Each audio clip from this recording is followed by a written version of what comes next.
अवले अल्लाह नूर उपाया कुदरत के सब बंदे एक नूर दे सब जग उपजा कौन भले को मंदे। पावन पवित्र स्थान ते धन श्री गुरु ग्रंथ साहिब जी की पावन हजूरी दे अंदर सवाईमान गुरु सवारी गुरु रूप खालसा सा संगत जी, आओ सारे एक बार रसना नूं पवित्र करो। दशमेश पिता गुरु गोबिंद सिंह साहिब जी की बख्शिश की हुई गुरफतेह की सांझ सारे प्यार नाल पाओ, कोई रसना बांझी न रह जावे। आओ प्यार सहित सारे आखो वाहिगुरु जी का खालसा वाहिगुरु जी की फतेह। अज खालसा पंथ दे कौमी त्योहार होले महल्ले दे पावन पवित्र दिहाड़े ते आप समूह संगतां धन श्री गुरु ग्रंथ साहिब जी की हजूरी अंदर सज के जिथे तख्त साहिब दे हर रोज के नियम मुताबक अमृत वेले 2:30 बजे तख्त साहिब के इशनान तो उपरंत तख्त साहिब के नवीन चंदोए रुमाले सजाए जाते हैं। उस उपरंत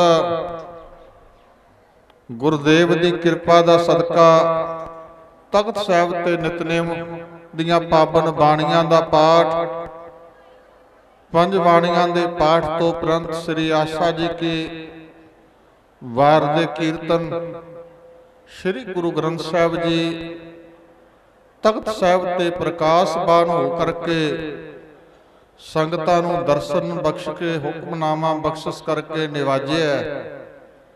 आशा जी की वार दे कीर्तन की संपूर्णता तो उपरंत पंथ दे महान विद्वान, पंथ रतन महान विद्वान ज्ञानी रणजीत सिंह जी गौर मशकीने गौर करके जेड़े प्रसिद्ध हैं, उन्हां दे पासों आप अज दे आए हुए पवित्र मुखवाक दी पावन पवित्र विचार बहुत विद्वता भरपूर वचना राही विस्तार पूर्वक आप सरवण की है। हुण दशमेश पिता गुरु गोबिंद सिंह साहिब जी दे कर कमलों की शोभ प्राप्त वाले शस्त्रां दे गुरु खालसा जी आपां दर्शन दिदारे करने हैं। अज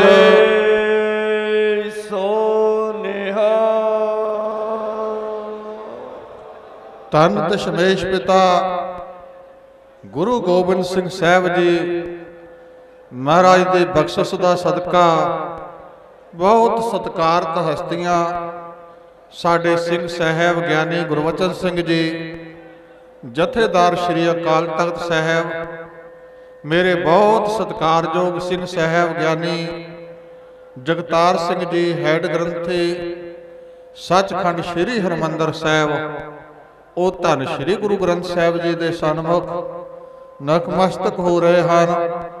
आओ आपां उन्हां दी आमद विच एक बार सारियां संगतां जकारा प्रेम दे नाल बुलंद आवाज़ विच गजाइए। फिर आपां इतिहासक शास्त्रां दे जिथे दर्शन करने आ उत्थे संखेप इतिहास सरवण करना है। दास जकारा अगे बोलदा सारियां संगतां बुलंद आवाज विच जकारे ना जवाब देना है। बोले सो निहाल सत श्री अकाल। गुरु रूप खालसा साध संगत जी, जिस स्थान दे तुसी दर्शन कर रहे हो, ये पावन पवित्र स्थान है तख्त श्री केसगढ़ साहिब। ये पावन स्थान ਅਨੰਦਪੁਰ ਸਾਹਿਬ ਦੀ ਧਰਤੀ ਦੇ ਉੱਤੇ ਸੁਸ਼ੋਭਿਤ ਹੈ।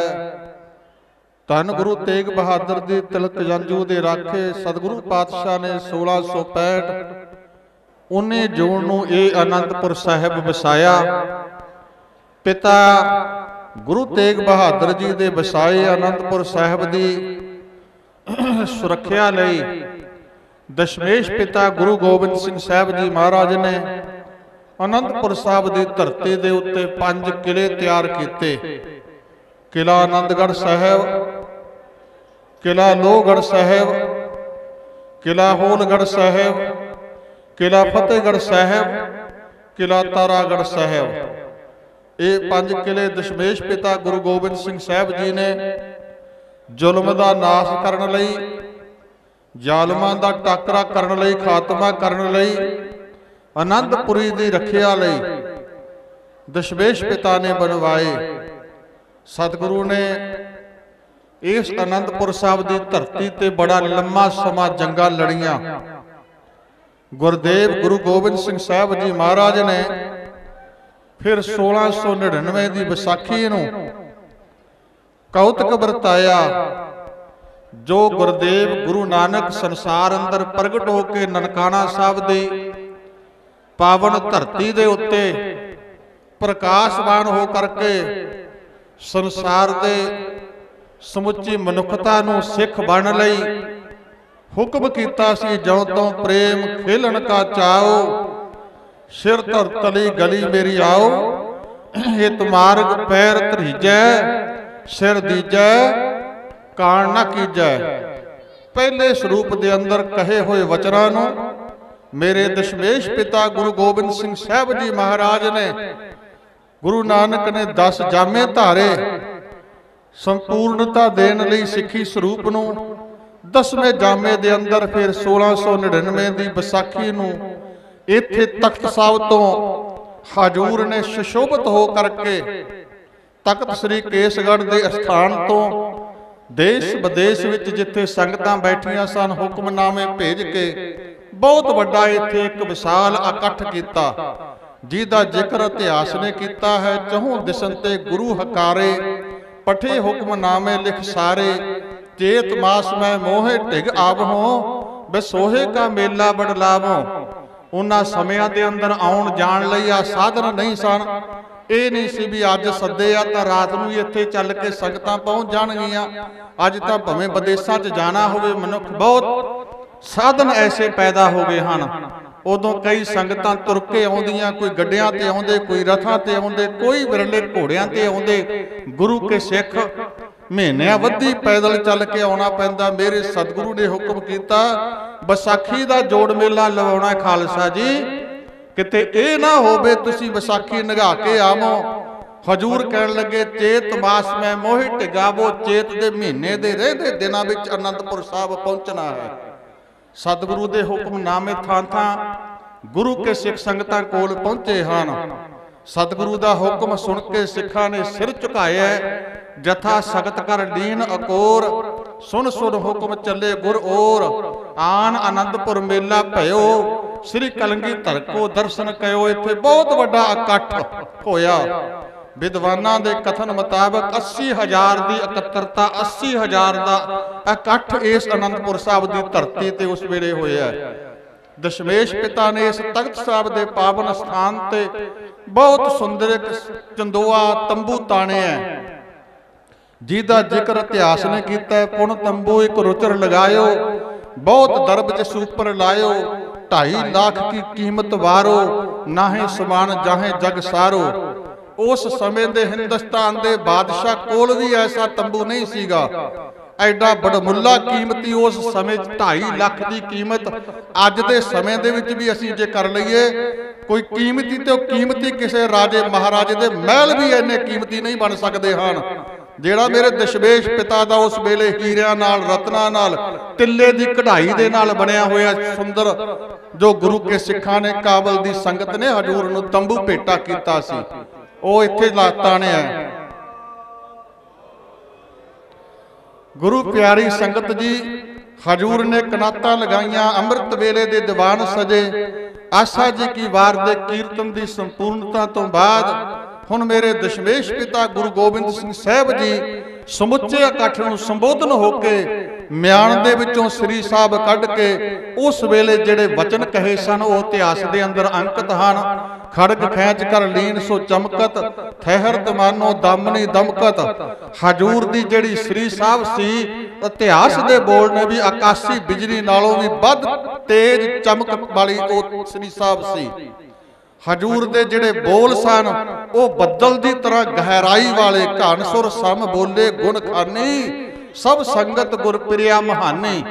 ਐਸੀ ਬੁਲੰਦ ਆਵਾਜ਼ ਨਾਲ ਮੇਰੇ ਪਾਤਸ਼ਾਹ ਕਹਿਣ ਲੱਗੇ, ਗੁਰੂ ਪਿਆਰਿਓ ਸਮੁੱਚੀ ਸੰਗਤ ਸਾਨੂੰ ਬੜੀ ਪਿਆਰੀ ਆ, ਪਰ ਨਾਲ ਤਖਤ ਸਾਹਿਬ ਦੇ ਸਥਾਨ ਤੋਂ ਅਗਲਾ ਹੁਕਮ ਕੀਤਾ। ਹਜੂਰ ਕਹਿਣ ਲੱਗੇ, ਅਤ ਪਿਰਿਆ ਸਿੱਖ ਹੈ ਕੋ ਮੇਰਾ, ਆਪਣੋ ਸੀਸ ਦੇਹ ਇਸ ਵੇਰਾ। ਮੇਰੇ ਪਾਤਸ਼ਾਹ ਕਹਿੰਦੇ ਸਾਨੂੰ ਉਹ ਸਭ ਤੋਂ ਪਿਆਰਾ ਸਿੱਖ ਹੋਵੇਗਾ ਜਿਹੜਾ ਮੈਨੂੰ ਆ ਕੇ ਸੀਸ ਆਪਣਾ ਭੇਟ ਕਰੇਗਾ। ਮੈਂ ਬੇਨਤੀ ਕੀਤੀ ਆ ਪਹਿਲਾਂ ਜਿਹੜੇ ਨਨਕਾਣਾ ਸਾਹਿਬ ਦੀ ਧਰਤੀ ਤੋਂ ਪ੍ਰਗਟ ਹੋ ਕੇ ਪਹਿਲੇ ਸਰੂਪ ਚ ਬਚਨ ਕਹੇ ਸਨ, ਜੋ ਤੋਂ ਪ੍ਰੇਮ ਖੇਲਣ ਕਾ ਚਾਓ, ਸਿਰ ਧਰ ਤਲੀ ਗਲੀ ਮੇਰੀ ਆਓ। ਹੁਣ ਇਸ ਧਰਤੀ ਤੇ ਮੇਰੇ ਪਾਤਸ਼ਾਹ ਕਹਿੰਦੇ, ਵਈ ਅਤ ਪਿਰਿਆ ਸਿੱਖ ਹੈ ਕੋ ਮੇਰਾ, ਆਪਣੋ ਸੀਸ ਦੇਸ ਮੇਰਾ। ਹਜੂਰ ਨੇ ਜਦੋਂ ਸਿਰ ਮੰਗਿਆ, ਮੈਂ ਵਿਸਥਾਰ ਚ ਨਹੀਂ ਜਾਣਾ, ਆਪਾਂ ਸਿੰਘ ਸਾਹਿਬਾਨਾਂ ਨੇ ਸਿੱਖ ਕੌਮ ਦੇ ਨਾਂ ਤੇ ਸੰਦੇਸ਼ ਦੇਣੇ ਆ, ਸੰਖੇਪ ਰੂਪ ਵਿੱਚ ਬੇਨਤੀ ਕਰ ਰਿਹਾ। ਖਾਲਸਾ ਜੀ, ਸਿੱਖਾਂ ਦੀਆਂ ਨੇਮੀਆਂ ਪੈ ਗਈਆਂ। ਕਹਿਣਾ ਬੜਾ ਸੌਖਾ, ਜਦੋਂ ਪਰਖ ਦਾ ਸਮਾਂ ਆਉਂਦਾ ਹੈ ਪਰਖ ਪੂਰੇ ਉਤਰਨਾ ਬਹੁਤ ਔਖਾ ਹੈ। ਗੁਰੂ ਪਰਖ ਦਾ ਪਰਚਾ ਨਾ ਪਾਵੇ। ਹਜੂਰ ਨੇ ਦੂਜੀ ਆਵਾਜ਼ ਦਿੱਤੀ, ਕੋਈ ਨਹੀਂ ਉੱਠਿਆ। ਤੀਜਾ ਹੁਕਮ ਜਦੋਂ ਸੁਣਿਆ, ਭਾਈ ਦਇਆ ਰਾਮ ਖੱਤਰੀ ਲਾਹੌਰ ਨਿਵਾਸੀ ਗਲ ਵਿੱਚ ਪਰਨਾ, ਉਹਦੇ ਨੇਤਰਾਂ ਚੋਂ ਜਲ ਵਹਿ ਰਿਹਾ ਹੈ। ਹੱਥ ਅੱਗੇ ਜੋੜ ਕੇ ਬੇਨਤੀ ਕੀਤੀ ਆ, ਹੰਝੂ ਵਹਾਉਂਦਿਆਂ, ਮੇਰੇ ਪਾਤਸ਼ਾਹ ਬਖਸ਼ ਲੋ, ਬਹੁਤ ਵੱਡੀ ਭੁੱਲ ਹੋ ਗਈ ਹੈ। ਦਸ਼ਮੇਸ਼ ਪਿਤਾ ਗੁਰੂ ਗੋਬਿੰਦ ਸਿੰਘ ਸਾਹਿਬ ਜੀ ਕਹਿੰਦੇ, ਭਾਈ ਦਇਆ ਰਾਮ ਕੀ ਭੁੱਲ ਹੋ ਗਈ ਤੈਥੋਂ?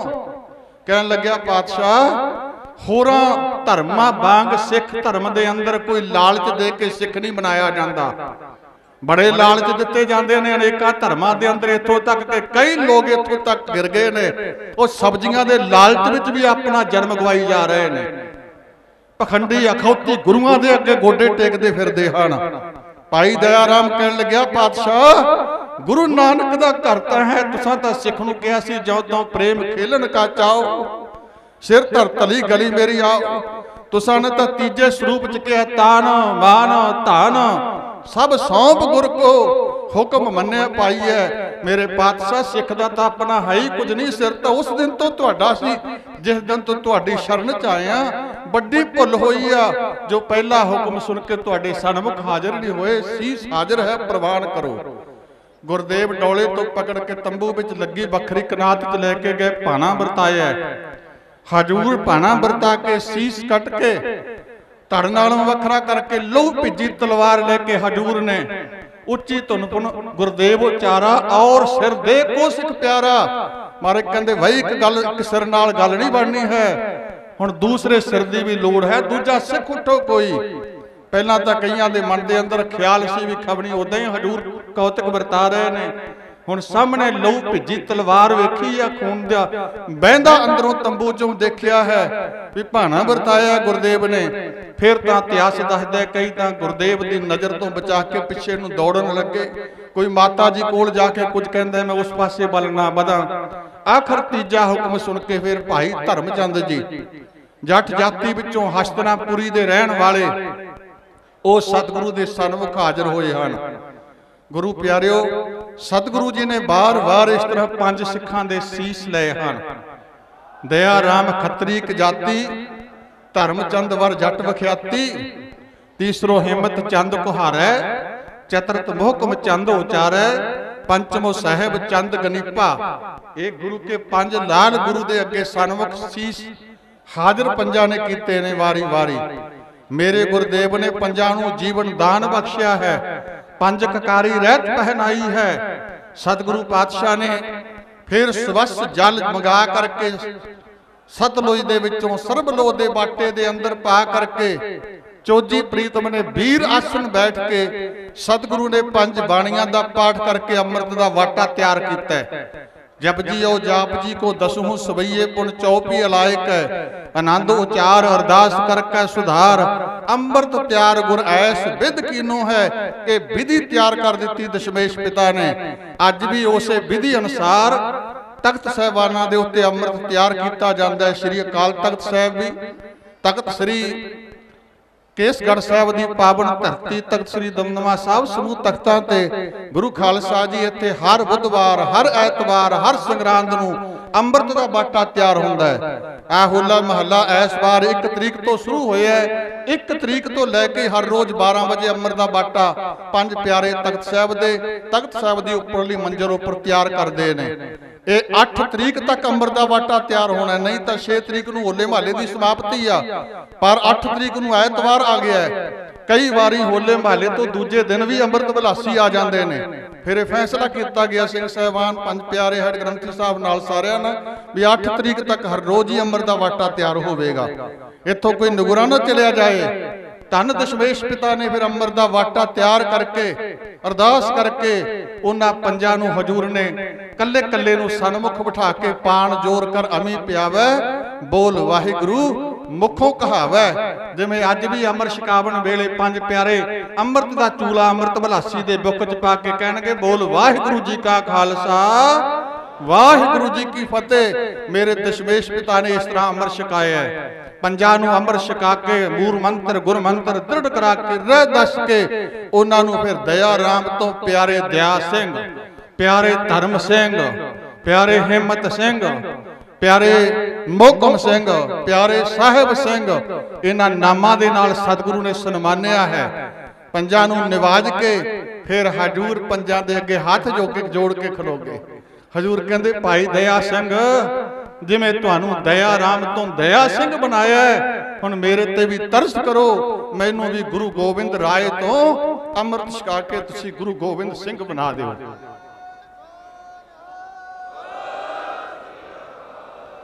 गुरु के प्यारे सिंह कहन लगे, पातशाह तुसां ने तां साडे सीस लैके अमृत दिता है, आप की देवोगे। मेरे पातशाह कहन लगे, सिंघो तुसां कल्ला कल्ला सीस भेंट किया है, मैं तो पहला पिता तो हथों बार दिता है, चारे लाल वार देवांगा, अपना आप निसाबर कर देवांगा, माता कुछ नहीं रखांगा तो हथों सब कुछ वार देवांगा। ठीक अल्लाह जारखा ने लिखा, पहले पिता कटाया अब बेटे कटाऊंगा, गुरु नानक का बाग खून जिगर से खिलाऊंगा।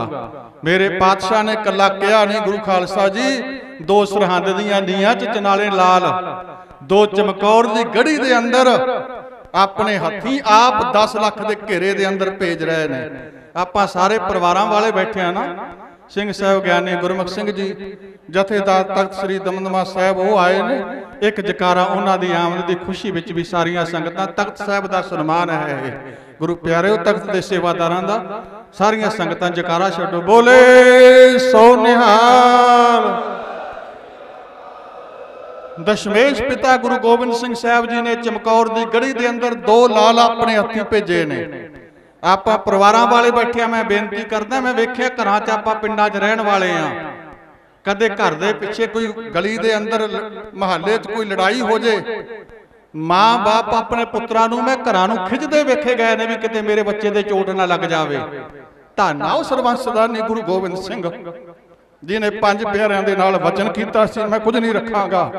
10 लाख दे घेरे दे अंदर बड़े लाल नूं भेजदियां होइयां की कह रहे ने, अल्लाह जा रखा कहता है, मुझे खाश है तुम्हें तेग चलाते हुए देखें, हमें मुझे खास है तुम्हें बरशी खाते हुए देखें। गुरु गोबिंद सिंह साहब ही कह सकते ने, दुनिया के अंदर कोई पीर पैगंबर औलिया अवतार ऐसा नहीं होया जिन्हें अपने लाल वार दिते होण। ते जदों बड़ा साहबजादा शहीद हो गया ते मेरे पातशाह कहते ने, शाबाश पिशर खूब दलेरी से लड़े हो, हाँ क्यों ना हो, गोबिंद के फरजंद बड़े हो। धन मेरे पातशाह दूजा लाल गुरु का हाजिर हो गया है। साहबजादा बाबा जुझार सिंह कहन लग्या, पिताजी बड़े भराता दे नालों विछोड़ा ना पाओ, सामने बड़ा लाल शहीद होया, दूजा एक लाल कोले आ, 2 सरहंद वल वधे होए पता शहीद हो जाने आ। पर मेरे पातशाह दूजे नूं भी छाती नाल लैके कहंदे लाओ आओ तन पाक पे हथियार सजा दें, छोटी सी कमा नन्ही सी तलवार सजा दें। अज असीं अपने बच्चों नूं ना कोई अमृत छकाउण तो भी गुरेज करते हैं भी होर वड्डा हो जाए, कशहरा पाउण तो गुरेज करते हैं। तन कलगियां वाले मेरे पातशाह कहंदे आ मेरे लाल जुझार सिंह, तेरे शरीर दे उत्ते मैं अखीरले समय शस्त्र सजा के कमर कसा कर देवां। शास्त्र सजा के फिर मेरे पातशाह कहते ने लाओ जाओ सुधारो, तुम्हें अल्लाह को सौंपा, मर जाओ जा मारो तुम्हें अल्लाह को सौंपा, सिक्खी को भारो तुम्हें अल्लाह को सौंपा। पर गुरसंगत जी जद मेरे पातशाह का दूजा लाल भी 1.25 लाख से एक लड़ाऊं तवै गोबिंद सिंह नाम कहाऊं दे बचन सपने करदियां शहीद हो गया। एक विद्वान का कथन है सोहण सिंह शीतल का, ते उस साहिबजादे नूं शहीद हुंदे नूं देख के वो कहते हैं जद हस शहीदी पा गया लाल छुटेरा, अखा सांभे हो गया वो वेरा वेरा, उंगल ला के लै गया उन्होंने वेड़ वेड़ा, हाथ जोड़ बोले सतगुरु वा भाना तेरा। पर अखीर च की क्या सी गुरु खालसा जी, मेरे पातशाह कहते पंथ बसे मैं उजड़ा मन चाओ कनेरा। की अज नौजवान पंजाब की धरती ते जेड़े नत्तियां पाई फिरदे आ, जेड़े मूँह सिर मनाई फिरदे वो गुरु का पंथ, किड्डा दुखांत वापर रहा है गुरु सिखां दे पुत्र कहाउण वाले। मैं बेनती करदा, मैं इस आनंदपुर साहब की धरती तो दसम पातशाह ने कहा सी मेरा सिख जे किसी मुसीबत च घिर जूगा, केस मेरी मोहर ने, मैं मोहर की निशानी जान के उन्होंने किसी मुसीबत च नहीं पैण देवांगा। इत्थों तक के सिख ने भुल कर ली, नरकां च पै गया मैं उन्होंने नरकां चों ही मोहर की निशानी जान के कढ़ लूं। हजूर दे बोल ने केसन ते हम लेहे पछान, चहे बचावन कष्ट महान, केसन गए हम तुरत निकार हैं, अपनी लागी छाप निहारे छाप नाम मोहर दे। महाराज कहते मोहर की निशानी जान के तुरत कढ़ लवांगा। धन दशमेश पिता गुरु गोबिंद सिंह साहब जी वो वचन सफले कीते, पंजा ने हजूर नूं अमृत छकाया है। भाई गुरदास सिंह जी के कथन मुताबिक बा प्रगट्यो मर्द अगंबड़ा वरियाम अकेला, वाह वाह गोबिंद सिंह आपे गुर चेला बने हन। मेरे दशमेश पिता गुरु गोबिंद सिंह साहब जी ने अमृत छकिया, गुरु के चारा लाला नहीं सकिया। साडे माता बिरध माता गुजर कौर जी ने गुरु के महल साडे मातावां माता अजीत कौर, माता सुंदर कौर जी, माता सहबदेव कौर जी खालसे की साजना तो बाद विवाह होया, उन्होंने भी उहदी झोली खालसा पंथ मेरे पातशाह ने पा दिता है। मैं इस विषय वाल ना बदा, हजारां की गिनती च गुरु खालसा जी उस वेले संगतां ने अमृत छकिया है। जिस खंडे दे नाल मेरे दशमेश पिता ने इस पावन धरती ते वीर आसन बैठ के अमृत का वाटा तैयार किया, 5 प्यारिਆਂ की साजना की, आप उस खंडे नाल तैयार होया अमर छकिया, गुरु के सारे परिवार ने छकिया, सब संगतां ने अमर छकिया। वो 2 धारा खंडा तख्त साहब के उत्ते सुशोभित है। एक बार ये खंडा श्री अकाल तख्त साहब ते लिजा के उत्थे भी कवारे दे नाल अमर तैयार होया, इतिहास दसदा इत्थों दा। पर वो तख्त साहब के उत्ते खंडा सुशोभित है, उस तो बाद किते नहीं गया, किते लजाया नहीं गया। आओ सब तो पहला आपां उस 2 धारे खंडे दे दर्शन दीदारे करिए, जिहदे नाल मेरे दशमेश पिता गुरु गोबिंद सिंह साहब जी ने ये तख्त केसगढ़ साहब की धरती ते अमृत तैयार करके खालसा साज के सानू खालसे नू आनंदपुर साहब दा वासी बनाया है। आओ वो 2 धारे खंडे दे दीदार करिए जी।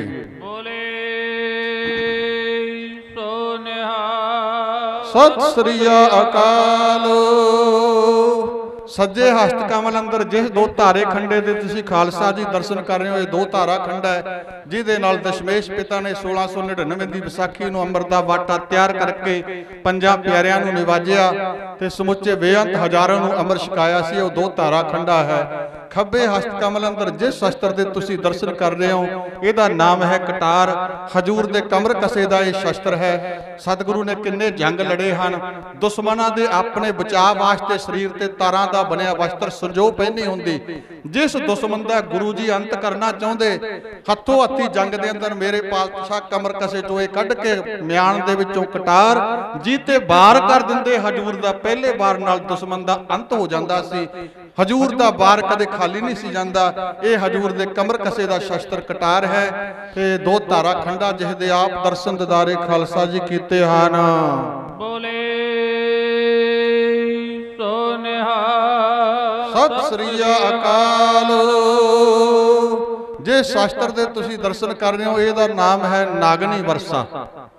मैं पहला तुहानूं बेनती कीती है, दशमेश पिता ने 5 किले तैयार कराए सन। 5 किलियां दे विचों एक किला लोहगढ़ तैयार कीता। मैं नाल ही बेनती कर देवां गुरु खालसा जी, जदों आनंदपुर साहब मेरे दशमेश पिता ने छड्डिया, वो 5 किले ढेरी कर दिते सन दुश्मनां ने, नौ निशान नहीं रहन दिता। बाद विच महापुरख संत बाबा सेवा सिंह जी ने छोटे छोटे गुरुद्वारे उत्थे बनाए हैं। किले कोई नहीं सी, पर हुण श्रोमणी गुरुद्वारा प्रबंधक कमेटी वालों साडे जथेदार अवतार सिंह जी प्रधान साहब, उन्हां दे उद्यम दा सदका, सिंह साहिबाना दे उद्यम दा सदका, तख्त साहब दे साडे मैनेजर साहब सरदार सुखविंदर सिंह, सारियां दे उद्यम दा सदका, तुहाडे संगतां दे सहयोग दे नाल उन्हां 5 किलियां दी हुण पुरातन देखो उन्हां नूं दित्ती जा रही आ। तकरीबन मूहरले गेट ने जिहड़े वो बन चले हैं छेती, 4 द्वारियां छेती बन जानियां। जिहड़ा 350 साला स्थापना दिवस 19 जून नूं आपां मनाउण जा रहे हैं, काफ़ी उदों नूं किले काफ़ी तैयार हो जाने हैं। होलगढ़ तेरा तक किला तां काफ़ी नेड़े पहुँच चलिया है। लोहगढ़ के किले का भी दरवाजा गेट बन रहा है, आनंदगढ़ किले का भी गेट तैयार हो चलिया है, तो इस तरह फतेहगढ़ किले साहब का, त्यारागढ़ साहब किला भी, सारे किलियां की तैयारी। सो गुरु संगत जी उन्होंने 5 किलियां दे विचों एक लोहगढ़ किला, लोहगढ़ के किले दे विच दशमेश पिता के नवे शस्त्र तैयार होया करते सन। इतिहास ने लिखा, गुणी लोहार लोह को घड़ते, शस्त्र अजैब बहुविध करते, तोमर तुबक तवर तलवार, घड़ घड़ अरपे गुरु दरबार। उत्थे नवे शस्त्र तैयार होंदे, गुरु की खुशियां प्राप्त करते, गुरु नूं भेटा करके गुरु के शस्त्र उत्थे जमा भी बहुत सन। हुण यतन किया जा रहा, उत्थे शस्त्रां की फैक्ट्री लगाई जानी है श्रोमणी गुरुद्वारा प्रबंधक कमेटी वालों। छोटियां किरपानां, बड़ियां श्री साहिबान, नेजे और सब तरह के शस्त्र उत्थे गुरुदेव के शस्त्र जमा सन। दुश्मनां नूं बहुत महीने हो गए आनंदपुर नूं घेरा पाया। भीम चंद के पुत्र अजमेर चंद ने फिर अपने नाल दे साथी राजियां नाल सलाह की।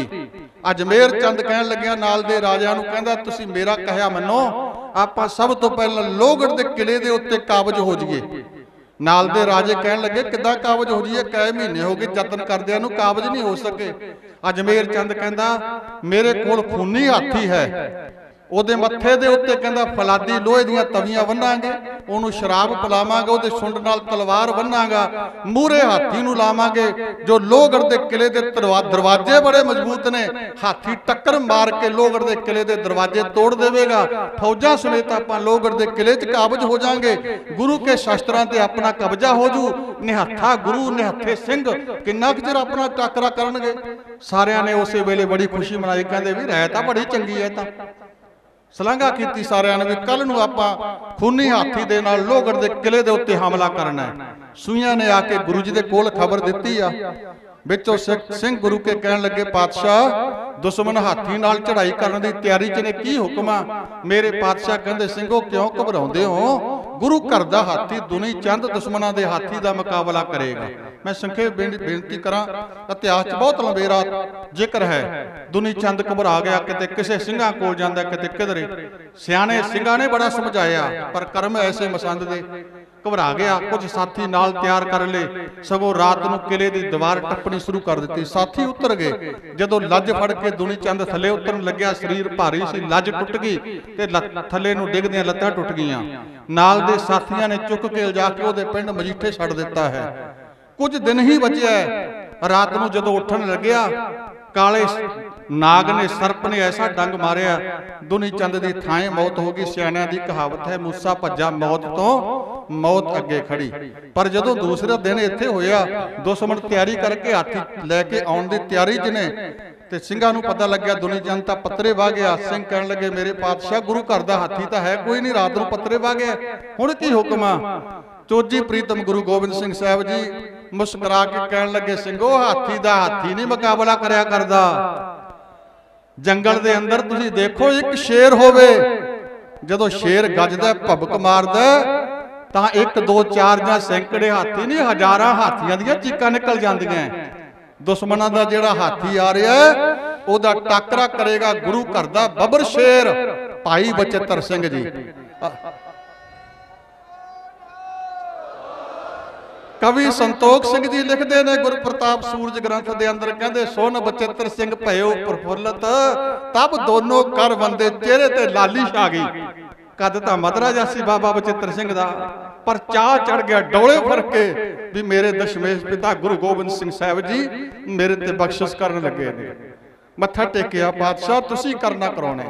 उत्थे तां इतिहास च भी बचन ने बाबा बचित्र सिंह कहंदा पातशाह आ अजमेर चंद दा हाथी की गल है, तुहाडे थापड़े नाल जे हुक्म कर दिओ महाराज स्वर्ग दे राजे इंद्र दा ऐरापद हाथी सुनिया बड़ा सोहना है, तुहाडी असवारी लई हुक्म कर दिओ तां इत्थे हाਜ਼ਰ कर देवां। ये कवि संतोख सिंह ने लिखे। मेरे पातशाह ने थापड़ा दिता, भाई बचित्र सिंह जा दुश्मनां दे हाथी दा टक्करा कर।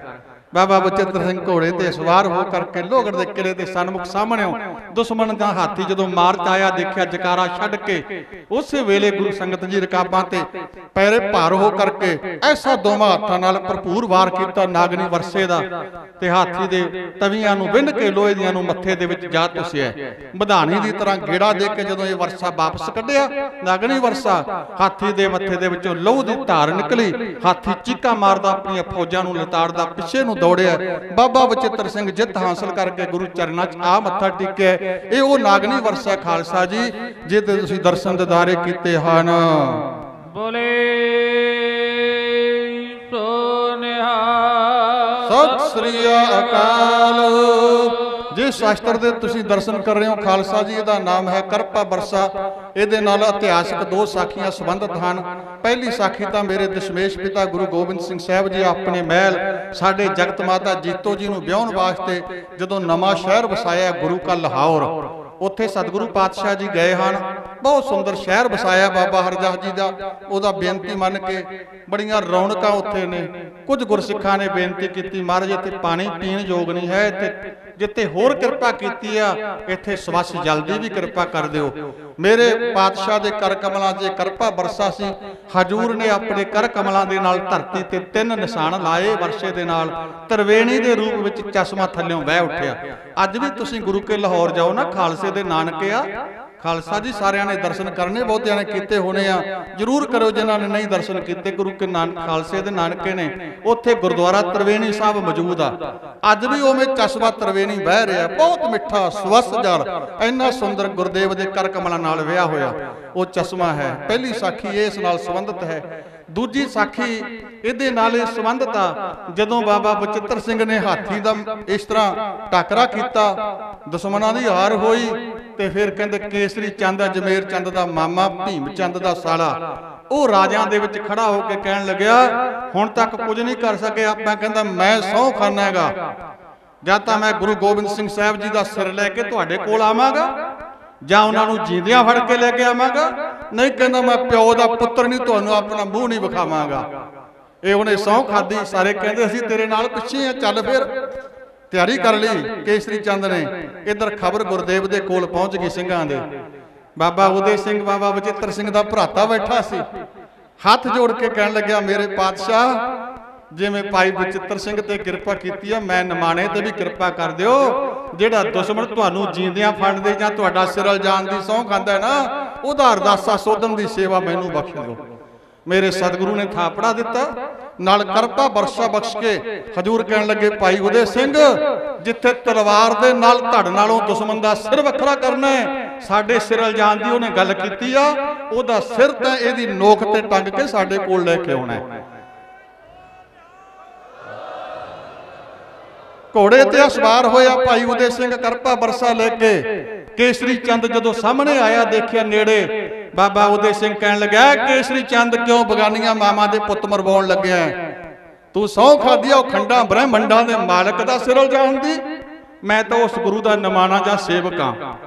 ਪਹਿਲਾਂ ਆਹ 2 ਹੱਥ ਮੇਰੇ ਨਾਲ ਕਰ, ਅੱਗੇ ਫੇਰ ਵਧੀ, ਆਹ ਥੱਲੇ ਉਤਰ। ਸ਼ਰਮਸਾਰ ਹੁੰਦਾ ਕੇਸਰੀ ਚੰਦ ਸਾਹਮਣੇ ਆਇਆ। ਭਾਈ ਉਦੇ ਸਿੰਘ ਕਹਿੰਦਾ ਤੇਰੀ ਖਾਸ ਨਾ ਰਹਿ ਜੇ, ਪਹਿਲ ਤੈਨੂੰ ਦਿੰਦਾ ਤੂੰ ਕਰ ਵਾਰ।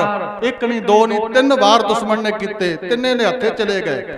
ਭਾਈ ਉਦੇ ਸਿੰਘ ਕਹਿਣ ਲੱਗਿਆ ਦੁਸ਼ਮਣ ਨੂੰ ਕਿਸਮੇਸ਼ ਕੇਸਰੀ ਚੰਦ ਹੋ ਸਾਵਧਾਨ, ਹੁਣ ਗੁਰੂ ਕੇ ਸੇਵਕ ਦਾ ਵਾਰ ਆ ਰਿਹਾ ਹੈ। ਭਾਈ ਉਦੇ ਸਿੰਘ ਨੇ ਪਹਿਲਾਂ ਹੀ ਵਾਰ ਕੀਤਾ ਸੱਜੇ ਹੱਥ ਦੇ ਨਾਲ ਤਲਵਾਰ ਦਾ, ਉਸੇ ਵੇਲੇ ਦੁਸ਼ਮਣ ਦਾ ਸਿਰ ਧੜ ਦੇ ਨਾਲੋਂ ਵੱਖਰਾ ਕਰਕੇ ਥੱਲੇ ਮਾਰਿਆ ਪਰੇ, ਜਿਵੇਂ ਕੱਦੂ ਵੇਲ ਦੇ ਨਾਲੋਂ ਕੱਟੀਂਦਾ। ਤੇਜ਼ੀ ਦੇ ਨਾਲ ਹੀ ਇਸ ਵਰਸੇ ਦੀ ਨੋਕ ਦੇ ਉੱਤੇ ਸਿਰ ਟੰਗ ਲਿਆ। ਨੀਲ ਘੋੜੇ ਤੇ ਸਵਾਰ ਹੋ ਕੇ ਗੁਰੂ ਵੱਲ ਨੂੰ ਚਾਲੇ ਪਾਏ, ਜਕਾਰਿਆਂ ਛੱਡਦਿਆਂ। ਦੁਸ਼ਮਣਾਂ ਦੇ ਭਾਦੀ ਬਣ ਕੇ ਵੀ ਤਾਂ ਸਾਡੇ ਰਾਜੇ ਦਾ ਸਿਰ ਵੀ ਲੈ ਚੱਲੇ ਆ। ਦੁਸ਼ਮਣਾਂ ਨੇ ਗੋਲੀਆਂ ਚਲਾਈਆਂ। ਇੱਕ ਗੋਲੀ ਤਾਂ ਨੋਕ 'ਚ ਲੱਗੀ ਹੋਈ ਆ ਖਾਲਸਾ ਜੀ ਵਰਸੇ ਦੇ, ਇੱਕ ਇਸੇ ਵਰਸੇ ਦੇ ਮੁੱਠੇ ਵਿੱਚ ਗੋਲੀ ਲੱਗੀ ਹੋਈ ਆ। ਤੀਰ ਵੀ ਚਲਾਏ ਉਹਨਾਂ ਨੇ, ਤਲਵਾਰਾਂ ਦੇ ਵਾਰ ਮਗਰ ਦੌੜੇ, ਬੜਾ ਪਿੱਛਾ ਕੀਤਾ ਸਿਰ ਛਟਾਉਣ ਲਈ, ਪਰ ਗੁਰੂ ਕਲਗੀਆਂ ਵਾਲੇ ਨੇ ਬਾਬਾ ਉਦੇ ਸਿੰਘ ਦਾ ਰੋਮ ਵੀ ਵਿੰਗਾ ਨਹੀਂ ਹੋਣ ਦਿੱਤਾ। ਭਾਈ ਉਦੇ ਸਿੰਘ ਨੇ ਗੁਰੂ ਚਰਨਾਂ 'ਚ ਆ ਕੇ ਸਿਰ ਰੱਖ ਕੇ ਮੱਥਾ ਟੇਕਿਆ। ਕਿਹਾ ਪਾਤਸ਼ਾਹ, ਜਿਹੜਾ ਤੁਹਾਡੇ ਸਿਰ ਜਾਣ ਦੀ ਗੱਲ ਕਰਦਾ ਸੀ ਉਹ ਕੇਸਰੀ ਚੰਦ ਦੁਸ਼ਮਣ ਦਾ ਸਿਰ ਹੁਣ ਤੁਹਾਡੇ ਚਰਨਾਂ 'ਚ ਮਿੱਟੀ 'ਚ ਰੁਲ ਰਿਹਾ ਹੈ। ਮੇਰੇ ਪਾਤਸ਼ਾਹ ਨੇ ਉਦੇ ਸਿੰਘ ਦੇ ਸਿਰ ਤੇ ਹੱਥ ਰੱਖਿਆ, ਥਾਪੜਾ ਦਿੱਤਾ। ਕਿਹਾ ਭਾਈ ਉਦੇ ਸਿੰਘ, ਤੂੰ ਤਰਿਆ, ਤੇਰੀਆਂ ਕੁਲਾਂ ਧਰ ਗਈਆਂ। ਇਹ ਉਹ ਕਰਪਾ ਵਰਸਾ ਖਾਲਸਾ ਜੀ ਜਿਹਦੇ ਤੁਸੀਂ ਦਰਸ਼ਨ ਦਿਦਾਰੇ ਕਰ ਰਹੇ ਹੋ। ਬੋਲੇ ਸਤਿ ਸ੍ਰੀ ਅਕਾਲ। ਸਤਿ ਸ੍ਰੀ ਅਕਾਲ।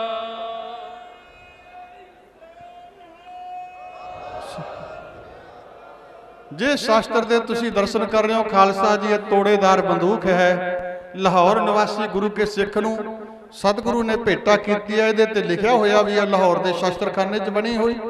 ਮੇਰੇ ਦਸ਼ਮੇਸ਼ ਪਿਤਾ ਨੇ ਕਿੰਨੇ ਜੰਗ ਲੜੇ। ਹਜੂਰ ਤੀਰਾਂ ਨਾਲ ਵੀ ਦੁਸ਼ਮਣਾਂ ਦਾ ਅੰਤ ਕਰਦੇ, ਕਦੇ ਮਿਆਨ 'ਚੋਂ ਤਲਵਾਰ ਕੱਢ ਕੇ ਵੀ ਜੰਗ ਲੜਦੇ ਸਨ। ਪਰ ਜਦੋਂ ਕਦੇ ਹਜ਼ਾਰਾਂ ਨੂੰ ਸਦਾ ਦੀ ਨੀਂਦ ਸਮਾਉਣਾ ਹੁੰਦਾ, ਮੇਰੇ ਸਤਿਗੁਰੂ ਪਾਤਸ਼ਾਹ ਜੀ ਤੀਰ ਆਪਣੇ ਭੱਥੇ 'ਚ ਪਾ ਲੈਂਦੇ, ਸ੍ਰੀ ਸਾਹਿਬ ਮਿਆਨ ਵਿੱਚ ਪਾ ਲੈਂਦੇ। ਉਦੋਂ ਆ ਤੋੜੇਦਾਰ ਬੰਦੂਕ ਆਪਣੇ ਕਰ ਕਮਲਾਂ 'ਚ ਪਕੜ ਲੈਂਦੇ ਸਨ। ਇੱਕ ਇੱਕ ਗੋਲੀ ਦੇ ਨਾਲ ਹਜ਼ਾਰਾਂ ਨੂੰ ਸਦਾ ਦੀ ਨੀਂਦ ਸਤਿਗੁਰੂ ਇਹ ਅਨੰਦਪੁਰ ਸਾਹਿਬ ਦੀ ਧਰਤੀ ਤੇ ਲੜੇ ਜੰਗਾਂ ਦੇ ਅੰਦਰ ਸਮਾ ਦਿਆ ਕਰਦੇ ਸਨ। ਇਹ ਹਜੂਰ ਦੇ ਕਰ ਕਮਲਾਂ ਦੇ ਸ਼ੋਭ ਪ੍ਰਾਪਤ ਵਾਲੀ ਇਹ ਤੋੜੇਦਾਰ ਬੰਦੂਕ ਅੱਜ ਵੀ ਸਹੀ ਸਲਾਮਤ ਹੈ ਖਾਲਸਾ ਜੀ, ਜਿਹਦੇ ਤੁਸੀਂ ਦਰਸ਼ਨ ਕੀਤੇ ਹਨ। ਬੋਲੇ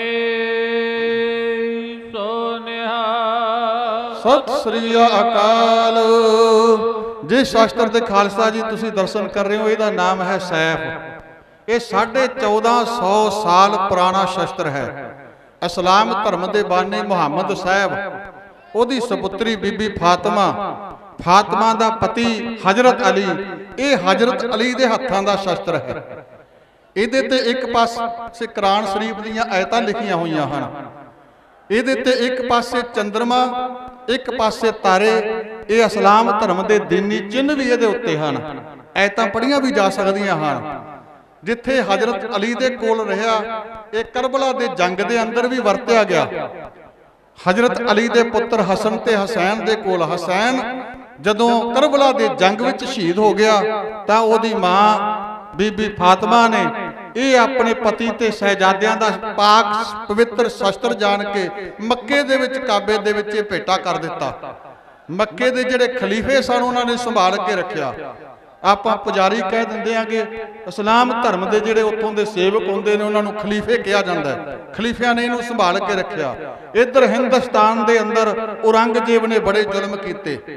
ਬਹੁਤ ਸਾਰੇ ਹਿੰਦੂਆਂ ਨੂੰ ਲਾਲਚ ਨਾਲ, ਬਹੁਤਿਆਂ ਨੂੰ ਤਲਵਾਰ ਦੀ ਨੋਕ ਦੇ ਨਾਲ ਡਰਾ ਕੇ ਧੱਕੇ ਦੇ ਨਾਲ ਇਸਲਾਮ ਧਰਮ 'ਚ ਲਿਆਂਦਾ। ਇਸਲਾਮ ਧਰਮ 'ਚ ਬਹੁਤ ਵਾਧਾ ਕਰਕੇ ਔਰੰਗਜ਼ੇਬ ਫਿਰ ਮੱਕੇ ਗਿਆ ਹੱਜ ਕਰਨ ਵਾਸਤੇ। ਜਦੋਂ ਮੱਕੇ ਪਹੁੰਚਿਆ ਔਰੰਗਜ਼ੇਬ, ਉੱਥੋਂ ਦੇ ਖਲੀਫਿਆਂ ਨੇ ਖੁਸ਼ ਹੋ ਕੇ ਔਰੰਗਜ਼ੇਬ ਤੇ ਵੀ ਇੱਕ ਐਸਾ ਬਾਦਸ਼ਾਹ ਹੈ ਔਰੰਗਜ਼ੇਬ ਜਿਹਨੇ ਸਾਡੇ ਦੀਨ ਵਿੱਚ ਬੜਾ ਵਾਧਾ ਕੀਤਾ ਹੈ। ਉਸ ਖੁਸ਼ੀ 'ਚ ਉੱਥੋਂ ਦੇ ਖਲੀਫਿਆਂ ਨੇ ਇਹ ਆਪਣੇ ਵਡੇਰਿਆਂ ਦਾ ਸ਼ਸਤਰ ਔਰੰਗਜ਼ੇਬ ਨੂੰ ਬਖਸ਼ਿਸ਼ ਕੀਤਾ। ਔਰੰਗਜ਼ੇਬ ਦੇ ਕੋਲ ਰਿਹਾ।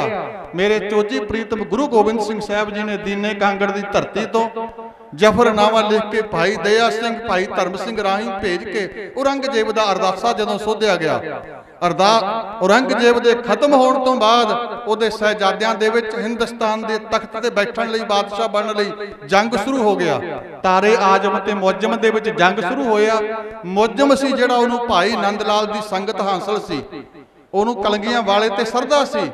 ਭਾਈ ਨੰਦ ਲਾਲ ਰਾਹੀਂ ਉਹਨੇ ਬੇਨਤੀ ਕੀਤੀ ਦਸ਼ਮੇਸ਼ ਪਿਤਾ ਅੱਗੇ, ਮੇਰੇ ਪਾਤਸ਼ਾਹ ਤੁਸੀਂ ਹੀ ਮੈਨੂੰ ਜਿੱਤ ਦਿਵਾ ਸਕਦੇ ਹੋ, ਤੁਸੀਂ ਹਿੰਦੁਸਤਾਨ ਦਾ ਮੈਨੂੰ ਬਾਦਸ਼ਾਹ ਬਣਾ ਸਕਦੇ ਹੋ। ਗਿਆਨੀ ਗਿਆਨ ਸਿੰਘ ਨੇ ਤਾਂ ਪੰਥ ਪ੍ਰਕਾਸ਼ 'ਚ ਬਹੁਤ ਵਿਸਥਾਰ ਨਾਲ ਲਿਖਿਆ ਵੀ ਉਹਨੇ ਵਾਅਦੇ ਵੀ ਬੜੇ ਕੀਤੇ ਮਹਾਰਾਜ, ਜਿਹੜੇ ਨੇ ਸਾਹਿਬਜ਼ਾਦਿਆਂ ਨੂੰ ਸ਼ਹੀਦ ਕੀਤਾ ਮੈਂ ਜੋ ਸਜ਼ਾ ਕਹੋਗੇ ਉਹਨੂੰ ਦੇਵਾਂਗਾ। ਜਿਹਨੇ ਬੁੱਧੂ ਸ਼ਾਹ ਨੂੰ ਉਹ ਕੀਤਾ, ਜੋ ਕੁਝ ਕੀਤਾ ਸੰਢੌਰੇ ਵਾਲੇ ਪੀਰ ਨੂੰ, ਹੋਰ ਜੋ ਜਿਹਨੂੰ ਕਹੋਗੇ ਤੁਹਾਡਾ ਹੁਕਮ ਮੰਨ ਕੇ ਸਭ ਨੂੰ ਮੈਨੂੰ ਬਾਦਸ਼ਾਹ ਬਣਾ ਦਿਓ, ਜੋ ਕਹੋ ਮੈਂ ਕਰਾਂਗੇ।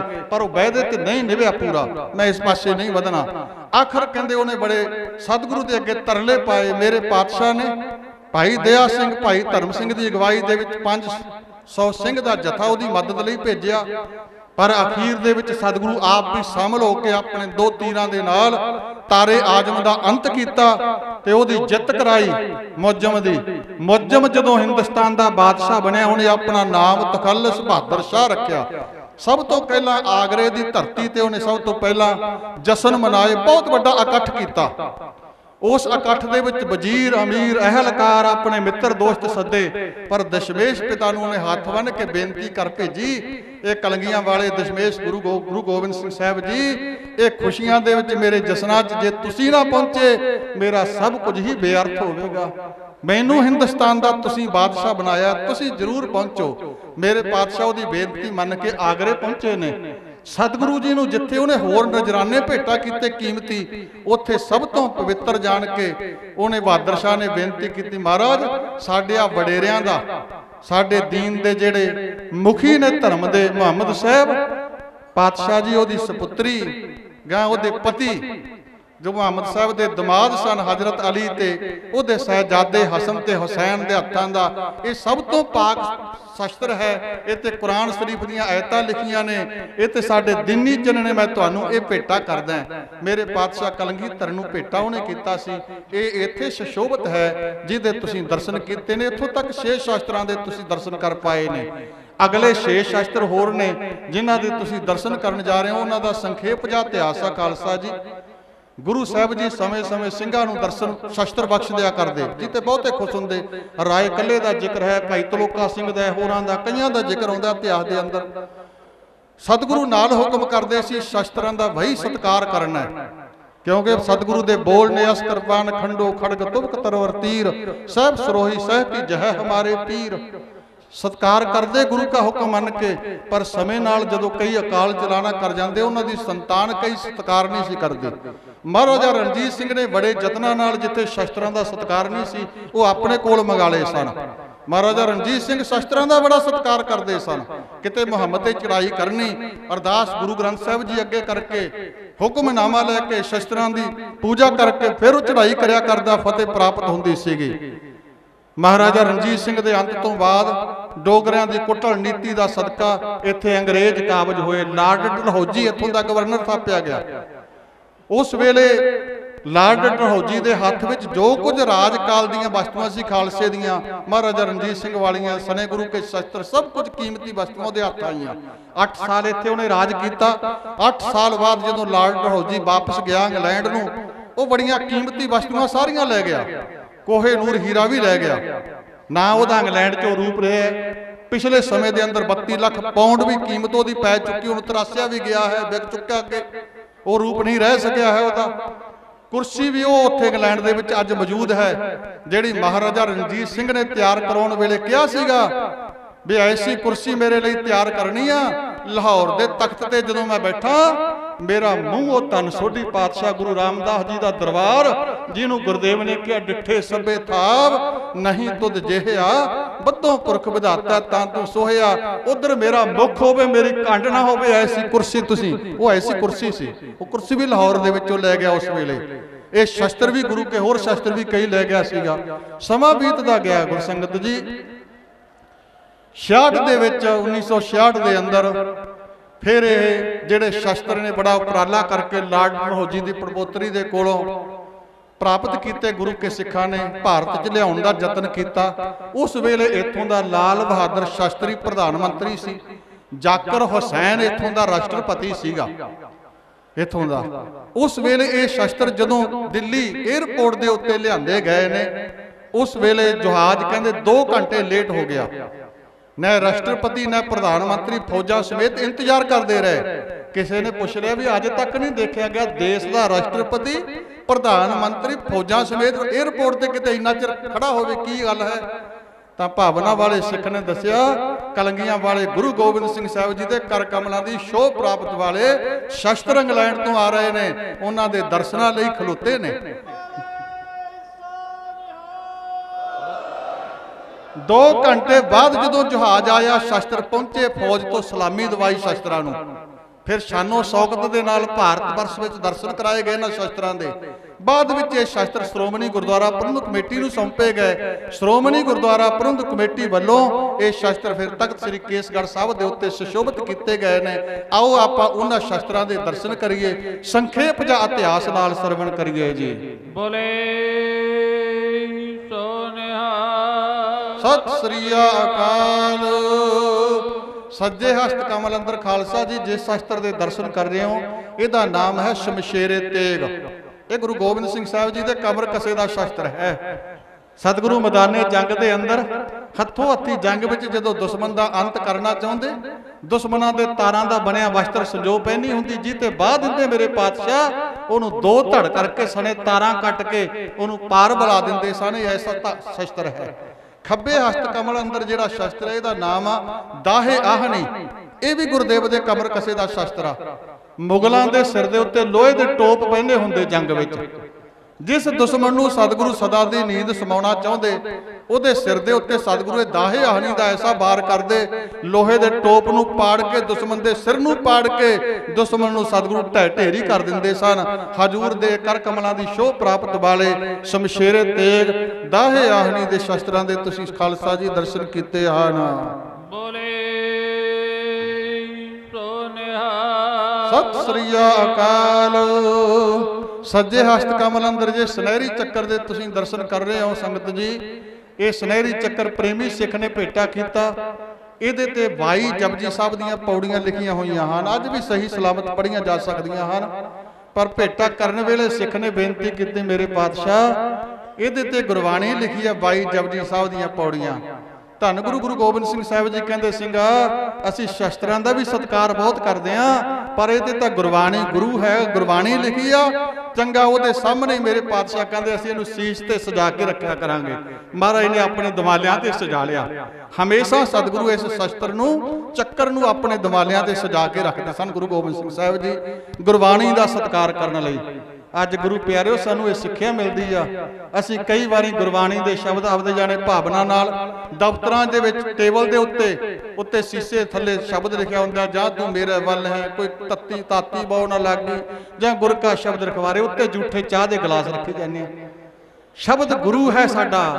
ਸਤਮ ਪਾਤਸ਼ਾਹ ਦੇ ਬਚਨ ਨੇ, ਗੁਰਬਾਣੀ ਭੈਜਨ ਅਦਬਨਾ ਧਾਰਾ, ਜਾਨੋ ਸੋ ਨਹੀਂ ਸਿੱਖ ਹਮਾਰਾ। ਗੁਰਬਾਣੀ ਹਰ ਸ਼ਬਦ ਗੁਰੂ ਹੈ ਸਾਡਾ। ਜਿੰਨਾ ਸਤਿਕਾਰ ਕਰੋਗੇ ਉਨੀ ਤੁਹਾਡੇ ਤੇ ਗੁਰੂ ਦੀ ਕਿਰਪਾ ਹੋਣੀ ਆ। ਇਹ ਸੁਨਹਿਰੀ ਚੱਕਰ ਗੁਰਦੇਵ ਦੇ ਦਿਵਾਲਿਆਂ ਤੇ ਸਜਾਵਣ ਵਾਲਾ ਖੱਬੇ ਹਸਤ ਕਮਲ ਅੰਦਰ ਜਿਸ ਢਾਲੇ ਦੇ ਤੁਸੀਂ ਦਰਸ਼ਨ ਕਰ ਰਹੇ ਹੋ, ਇਹ ਢਾਲਾ ਦਸ਼ਮੇਸ਼ ਪਿਤਾ ਕਲੰਗੀਆਂ ਵਾਲੇ ਦੇ ਕਰ ਕਮਲਾਂ 'ਚ ਹੁੰਦਾ ਸੀ। ਜਿੰਨੇ ਜੰਗ ਮਹਾਰਾਜ ਨੇ ਲੜੇ ਨੇ, ਦੁਸ਼ਮਣਾਂ ਦੀਆਂ ਗੋਲੀਆਂ, ਦੁਸ਼ਮਣਾਂ ਦੇ ਕੀਤੇ ਤਲਵਾਰਾਂ ਦੇ ਵਾਰ, ਤੀਰ ਸਭ ਨਿਸਫਲ ਚਲੇ ਜਾਂਦੇ ਸੀਗੇ। ਇਹ ਗੈਂਡੇ ਦੀ ਖੱਲ ਦਾ ਬਣਿਆ ਢਾਲਾ 300 ਸਾਲ ਤੋਂ ਵੱਧ ਪੁਰਾਣਾ ਹੈ। ਅੱਜ ਵੀ ਇਉਂ ਲੱਗਦਾ ਜਿਵੇਂ ਨਵਾਂ ਬਣਿਆ ਹੁੰਦਾ ਹੈ।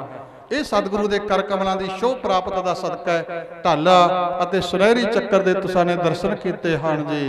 ਬੋਲੇ ਸੋ ਨਿਹਾਲ। ਸਤਿ ਸ੍ਰੀ ਅਕਾਲ।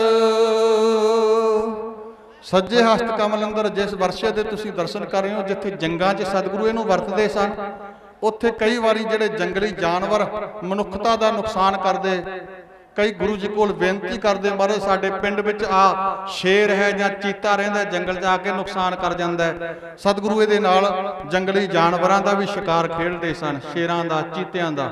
ਇਹ ਉਹ ਵਰਸਾ ਹੈ। ਖੱਬੇ ਹਸਤ ਕਮਲ ਅੰਦਰ ਜਿਹੜੀ ਵਰਸ਼ੀ, ਇਹਨੂੰ ਵਰਸ਼ਾ ਵਿਸ਼ੋ ਢੱਕਿਆ ਜਾਂਦਾ ਹੈ। ਹੱਥੋਂ ਹੱਥੀ ਜੰਗ 'ਚ ਵੀ ਗੁਰਦੇਵ ਵਰਤਦੇ, ਕਈ ਵਾਰੀ ਹੱਥੋਂ ਛੱਡ ਕੇ ਵੀ ਦੁਸ਼ਮਣ ਤੇ ਵਾਰ ਕਰ ਦਿਆ ਕਰਦੇ ਸਨ। ਜਿੱਤੇ ਗੁਰਦੇਵ ਦਾ ਵਾਰ ਹੋ ਜਾਂਦਾ, ਉਹ ਵਾਰ ਕਦੇ ਖਾਲੀ ਨਹੀਂ ਸੀ ਜਾਂਦਾ, ਦੁਸ਼ਮਣ ਨੂੰ ਸਦਾ ਦੀ ਨੀਂਦ ਸਮਾ ਦਿਆ ਕਰਦੇ ਸਨ। ਇਹ 6 ਸ਼ਸਤਰ ਇੰਗਲੈਂਡ ਤੋਂ ਆਏ ਹੋਏ ਜਿਨ੍ਹਾਂ ਦੇ ਤੁਸੀਂ ਦਰਸ਼ਨ ਕੀਤੇ ਆ। 12 ਸ਼ਸਤਰ ਇੱਥੇ ਸੁਸ਼ੋਭਿਤ ਨੇ। ਗੁਰੂ ਖਾਲਸਾ ਜੀ, ਅੱਜ ਇਹ ਆਪਾਂ ਹੋਲੇ ਮਹੱਲੇ ਦੇ ਤਿਉਹਾਰ ਤੇ ਆਪਾਂ ਇਕੱਠੇ ਹੋਏ ਆ। ਸਤਿਗੁਰੂ ਕਲਗੀਆਂ ਵਾਲੇ ਨੇ ਇਸੇ ਧਰਤੀ ਤੇ ਚੱਲ ਆਇਓ ਹੋਲੇ ਕਾ ਮੇਲਾ, चौं दिसते नर भय सकेला, नई रीत कलंगी धर कीनी, देश विदेशन सिखण चीनी, होली ते होला तब कीना, सब सिखण नित्य मन कीना। मेरे पातशाह ने ये जिहड़ा तिहार रंग पाउण वाला सी, कोई दूजे ते दूजे रंग पाउंदे सी, फिर लड़ाइयां झगड़े हुंदे सी। सतगुरु ने खालसा काल पुरख की फौज बना के फिर सानू शस्त्रधारी ते सानू आ कौमी तिहार बख्शिया है। ते सतगुरु पातशाह रहमत करन तुहानू इस होले महल्ले दे तिहार दी बहुत बहुत बधाई। आपां 11:30 बजे इत्थों महला निकलना, अरदास करके नगर कीर्तन आपां 11:30 पौने 12 ਚੱਲੇਗਾ ਸਟੇਡੀਅਮ ਦੇ ਵਿੱਚ ਜਾ ਕੇ। ਸਾਰੀਆਂ ਨਿਹੰਗ ਸਿੰਘ ਜਥੇਬੰਦੀਆਂ ਦੇ ਵੀ ਸਾਰੀਆਂ ਸੰਗਤਾਂ ਨੂੰ ਮੇਰੀ ਬੇਨਤੀ ਆ, ਕੌਮ ਦੇ ਮਹਾਨ ਸਿੰਘ ਸਾਹਿਬਾਨ, ਸਿੰਘ ਸਾਹਿਬ ਹੈਡ ਗ੍ਰੰਥੀ ਸਾਹਿਬ ਸੱਚਖੰਡ ਸ੍ਰੀ ਹਰਿਮੰਦਰ ਸਾਹਿਬ, ਜਿਹੜੇ ਡਿੱਠੇ ਸਭੇ ਥਾਵ ਨਹੀਂ ਤੁਧ ਜਿਹੇ ਆ, ਉਹਨਾਂ ਨੇ ਆਪ ਦੇ ਸਨਮੁਖ ਹੋਣਾ ਹੈ। ਮੈਥੋਂ ਬਾਅਦ ਪਹਿਲਾਂ ਤਖਤ ਸ੍ਰੀ ਦਮਦਮਾ ਸਾਹਿਬ ਦੇ ਸਿੰਘ ਸਾਹਿਬ ਗਿਆਨੀ ਗੁਰਮੁਖ ਸਿੰਘ ਜੀ ਤੁਹਾਡੇ ਨਾਲ ਗੁਰਮਤਿ ਵਿਚਾਰਾਂ ਦੀ ਸਾਂਝ ਪਾਉਣਗੇ। ਫਿਰ ਸ੍ਰੀ ਅਕਾਲ ਤਖਤ ਸਾਹਿਬ ਜੀ ਦੇ ਜਥੇਦਾਰ ਸਿੰਘ ਸਾਹਿਬ ਗਿਆਨੀ ਗੁਰਬਚਨ ਸਿੰਘ ਜੀ ਨੇ ਕੌਮ ਦੇ ਨਾਮ ਦੇ ਉੱਤੇ ਸੰਦੇਸ਼ ਦੇਣਾ ਹੈ। ਗੁਰੂ ਪਿਆਰਿਓ, ਮੇਰੀ ਹੱਥ ਬੰਨ੍ਹ ਕੇ ਬੇਨਤੀ ਆ ਨੌਜਵਾਨਾਂ ਨੂੰ, ਇਹ ਤਖਤ ਸ੍ਰੀ ਕੇਸਗੜ੍ਹ ਸਾਹਿਬ ਦੀ ਧਰਤੀ ਤੋਂ ਮੈਂ ਤੁਹਾਨੂੰ ਪਹਿਲਾਂ ਦੱਸਿਆ, ਅੱਜ ਪਰਨ ਕਰਕੇ ਜਾਓ ਵੀ ਅੱਜ ਤੋਂ ਬਾਅਦ ਕਦੇ ਰੋਮ ਨਹੀਂ ਕਟਾਉਣੇ ਹਨ। ਜਿਹੜੇ ਨਗੁਰੇ ਹੋ, ਕੋਈ ਉੱਥੇ ਨਗੁਰਾ ਨਾ ਮੁੜ ਜਿਓ, ਹਰ ਰੋਜ਼ ਅੰਮ੍ਰਿਤ ਦਾ ਬਾਟਾ ਤਿਆਰ ਹੋਣਾ ਹੈ। ਸਤਿਗੁਰ ਬਾਝੋ ਗੁਰ ਨਹੀਂ ਕੋਈ, ਨਗੁਰੇ ਕਾ ਹੈ ਨੌ ਗੁਰਾ। ਹੋਲੇ ਮਹੱਲੇ ਦੇ ਤਿਉਹਾਰ ਦੀਆਂ ਫੇਰ ਦਾਸ ਤਖਤ ਸ੍ਰੀ ਕੇਸਗੜ੍ਹ ਸਾਹਿਬ ਦਾ ਨਮਾਣਾ ਸੇਵਕ ਹੋਣ ਦੇ ਨਾਤੇ ਤਖਤ ਸਾਹਿਬ ਦੇ ਸਮੁੱਚੇ ਪ੍ਰਬੰਧ ਵੱਲੋਂ ਸਾਡੇ ਮੈਨੇਜਰ ਸਾਹਿਬ ਸਰਦਾਰ ਸੁਖਵਿੰਦਰ ਸਿੰਘ ਜੀ, ਸਾਡੇ ਹੈਡ ਗ੍ਰੰਥੀ ਸਾਹਿਬ ਗਿਆਨੀ ਸੁਖਵਿੰਦਰ ਸਿੰਘ ਜੀ, ਪੰਜ ਪਿਆਰੇ ਸਹਿਬਾਨ, ਸਾਰੇ ਤਖਤ ਸਾਹਿਬ ਦੇ ਸੇਵਾਦਾਰਾਂ ਵੱਲੋਂ ਸਾਰੀਆਂ ਸੰਗਤਾਂ ਨੂੰ, ਸਾਡੇ ਬਹੁਤ ਸਤਿਕਾਰਤ ਹਸਤੀਆਂ ਸਿੰਘ ਸਾਹਿਬਾਨਾਂ ਨੂੰ ਸਾਰਿਆਂ ਨੂੰ ਅਸੀਂ ਜੀਓ ਆਇਆ ਜਿੱਥੇ ਕਹਿੰਦੇ ਆ। ਸਾਥੋਂ ਪ੍ਰਬੰਧ ਚ ਰਹੀਆਂ ਸੇਵਾ ਚ ਕਮੀਆਂ ਤੇ ਦਾਸ ਹੱਥ ਜੋੜ ਕੇ ਸਾਰਿਆਂ ਤੋਂ ਖਿਮਾ ਮੰਗਦਾ ਹੈ ਤੇ ਆਪ ਸੰਗਤ ਨੇ ਸਾਡੀਆਂ ਭੁੱਲਾਂ ਨਾ ਚਿਤਾਰਨੀਆਂ। ਆਪਾਂ ਚਾਵਾਂ ਦੇ ਨਾਲ ਹੋਲਾ ਮਹੱਲਾ ਮਨਾਉਣਾ ਹੈ। ਬੜੀਆਂ ਸਤਿਕਾਰਤ ਹਸਤੀਆਂ ਸੰਗਤ ਚ ਬੈਠੀਆਂ, ਮੈਂ ਨਾਮ ਲੈਣ ਲੱਗਾ ਤਾਂ ਬਹੁਤਿਆਂ ਦੇ ਰਹਿ ਜਾਣਗੇ। ਫਿਰ ਮੈਂ ਸਾਰਿਆਂ ਦਾ ਧੰਨਵਾਦ ਕਰਦਾ, ਭੁੱਲਾਂ ਦੀ ਖਿਮਾ। ਆਓ ਸਿੰਘ ਸਾਹਿਬ ਗਿਆਨੀ ਗੁਰਮੁਖ ਸਿੰਘ ਜੀ ਜਥੇਦਾਰ ਤਖਤ ਸ੍ਰੀ ਦਮਦਮਾ ਸਾਹਿਬ ਗੁਰੂ ਕੀ ਕੰਛੀ, ਪਹਿਲਾਂ ਆਪ ਸੰਗਤਾਂ ਦੇ ਨਾਲ ਚੰਦ ਮਿੰਟ ਉਹ ਆਪ ਸੰਗਤਾਂ ਨੂੰ ਸਿੱਖ ਕੌਮ ਦੇ ਨਾਂ ਦੇ ਉੱਤੇ ਸੰਦੇਸ਼ ਦੇਣਗੇ, ਗੁਰਮਤਿ ਵਿਚਾਰਾਂ ਦੀ ਸਾਂਝ ਪਾਉਣਗੇ। ਉਹਨਾਂ ਤੋਂ ਬਾਅਦ ਸਾਡੇ ਸੱਚਖੰਡ ਸ੍ਰੀ ਹਰਿਮੰਦਰ ਸਾਹਿਬ ਜੀ ਦੇ ਸਿੰਘ ਸਾਹਿਬ ਹੈਡ ਗ੍ਰੰਥੀ ਗਿਆਨੀ ਜਗਤਾਰ ਸਿੰਘ ਜੀ, ਉਹ ਆਪ ਸੰਗਤਾਂ ਦੇ ਨਾਲ ਗੁਰਮਤਿ ਵਿਚਾਰਾਂ ਦੀ ਸਾਂਝ ਪਾਉਣਗੇ, ਸੰਦੇਸ਼ ਦੇਣਗੇ। ਉਹਨਾਂ ਤੋਂ ਬਾਅਦ ਸ੍ਰੀ ਅਕਾਲ ਤਖਤ ਸਾਹਿਬ ਜੀ ਦੇ ਜਥੇਦਾਰ ਸਿੰਘ ਸਾਹਿਬ ਗਿਆਨੀ ਗੁਰਬਚਨ ਸਿੰਘ ਜੀ, ਉਹ ਆਪ ਸੰਗਤਾਂ ਦੇ ਸਨਮੁਖ ਹੋਣਗੇ। ਸਾਰੀਆਂ ਸੰਗਤਾਂ ਨੂੰ ਹੱਥ ਬੰਨ੍ਹ ਕੇ ਬੇਨਤੀ ਹੈ, ਬਹੁਤ ਪਿਆਰ ਸਤਿਕਾਰ ਨਾਲ ਅਦਬ ਨਾਲ ਗੁਰੂ ਦੇ ਅੱਗੇ ਬੈਠ ਕੇ ਆਪਣਾ ਸਮਾਂ ਆਪਾਂ ਸਫਲਾ ਕਰਨਾ ਹੈ। ਆਓ ਫਤਿਹ ਪ੍ਰਵਾਨ ਕਰੋ, ਇੰਨੀ ਹਾਜ਼ਰੀ ਪ੍ਰਵਾਨ ਕਰ ਲੈਣੀ। ਵਾਹਿਗੁਰੂ ਜੀ ਕਾ ਖਾਲਸਾ, ਵਾਹਿਗੁਰੂ ਜੀ ਕੀ ਫਤਿਹ।